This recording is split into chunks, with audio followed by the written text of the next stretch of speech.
Good morning, I'm Gary DeWaal, and this is Bridging the Week for January 8th to 12th, and today is January 16th, 2018. The Financial Industry Regulatory Authority issued a letter setting forth its examination priorities this year. Within FINRA's focus will be how member firms and their salespersons may be facilitating transactions in cryptocurrencies for their customers, including initial coin offerings. Separately, a private lawsuit was filed against the virtual currency exchange for not returning customer funds. It finally warmed up in New York City last week to seasonal winter temperatures, so I can finally get outside again and not risk instant frostbite. Let's get started. Last week, the Financial Industry Regulatory Authority issued its 2018 Regulatory Examination Priorities Letter, setting forth areas it will focus on during its inspections of member firms this year. Principally, FINRA's attention will be fraud, high-risk firms and natural person brokers, operational financial risk, sales practice risk, and market integrity. Among other things, FINRA will be evaluating how firms' controls are sufficient to enable them to meet their suitability obligations. The regulator, quote, will pay particular attention to suitability determinations where registered representatives recommend complex products to unsophisticated, vulnerable investors, end of quote. Among specific sales practice risks FINRA will be reviewing are how firms and their salespersons may facilitate transactions for their customers in cryptocurrencies and initial coin offerings. Specifically, where an ICO involves the sale of a security, FINRA may look to review the, quote, supervisory and operational infrastructure, end of quote, a firm has implemented to comply with applicable securities laws and regulations, as well as FINRA rules. FINRA will also be reviewing firms' written business continuity plans, particularly after Hurricane Harvey and Maria, to assess how firms will have continued access to critical systems even when they may not have physical access to relevant offices. Among other things, FINRA will consider how firms implement their business continuity plans, evaluating under what circumstance a business continuity plan will be activated, how a system may be assessed as critical, how data backups and recoveries are effectuated, and, as applicable, how firms coordinate with their affiliates and vendors during a situation requiring activation of their business continuity plans. FINRA will also examine firms' technology governance and cybersecurity program effectiveness and anti-money laundering program adequacy. In reviewing firms' AML programs, FINRA will assess the adequacy of written policy and procedures to identify and report suspicious transactions, resources committed to AML, and independent testing. Among other things, FINRA is concerned about firms that do not monitor or monitor less robustly accounts of affiliates.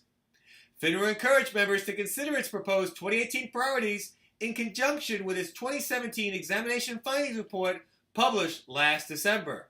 In its findings report, based on its review of member firms, FINRA made specific recommendations on how firms might improve their cybersecurity AML programs, as well as enhance their fulfillment of their suitability obligations, compliance with Regulation Market Access, and Regulation Show. VirtCorrex, a virtual currency exchange, and one of its purported principals were named in a lawsuit filed in a U.S. federal court in Colorado alleging breach of contract, conversion, constructive fraud, and unjust enrichment. According to the named plaintiff in the purported class action lawsuit, Timothy Shore, VirtCorrex was founded in October 2011. Although the exchange claims to be incorporated in Belize, this may not be true. The exchange appears to still be operating. The lawsuit alleges that following its disclosure in March 2014 of two hacking incidents in mid-2013, VirtCorrex, quote-unquote, was nearing insolvency and had insufficient Bitcoin and other altcoins to meet their obligation to customers. The lawsuit claims that, in response, VirtCorrex froze customer accounts, although it promised to repay its clients over time. To date, claims the plaintiff, this repayment has not been completed. Also named in the lawsuit were Andreas Eckert, one of the alleged organizers of VirtCorrex, and John Doe, a non-identified purported organizer located in China. Among other things, plaintiff seeks a return of its funds and costs. Separately, in an interview before the Economic Club of Washington, D.C. on January 12th, Katten Muchin, Secretary of the U.S. Department of Treasury, said that the Federal Stability Oversight Council established a working group to study cryptocurrencies at its last meeting.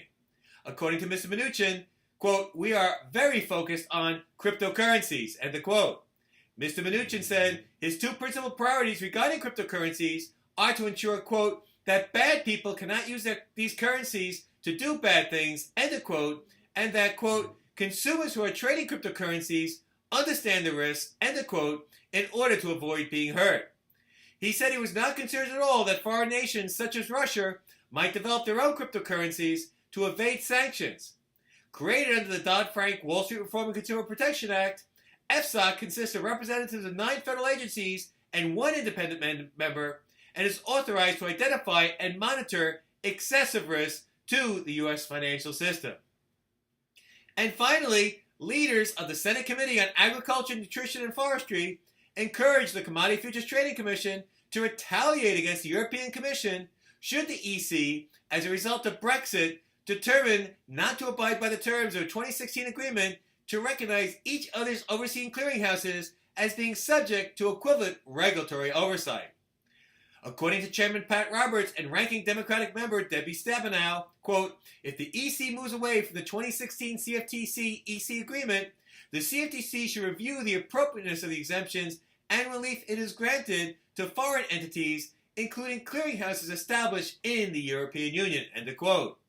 In June 2017, the EC proposed that, after Brexit, it might impose direct requirements on certain non-EU-based clearinghouses that provide services in the EU.